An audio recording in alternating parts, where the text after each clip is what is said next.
കന്യാ ഒന്നുകൂടെ വന്നേ. എനിക്ക് ഈടായിട്ട് ഒച്ച ഉണ്ടാക്കൽ കുറച്ച് കൂടുതലാണ്. നീയേ ഇത് വിട്, ഒരു സാധനം കാണിച്ചാൽ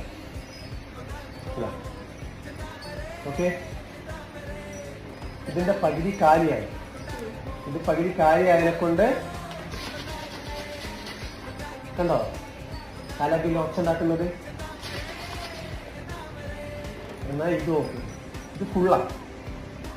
ഇത് ഒച്ച ഉണ്ടാവില്ലേ?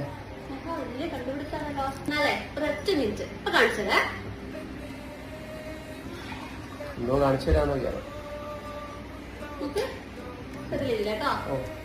ഇപ്പൊ കേക്കുന്നുണ്ടോ? ഒന്നും ഇല്ലെങ്കിലും കേൾക്കൂല കേട്ടോ. എങ്ങനെയൊക്കെ ആയാലേ അവസാനം ഒരു പോയിന്റിൽ അവരെത്തിക്കും.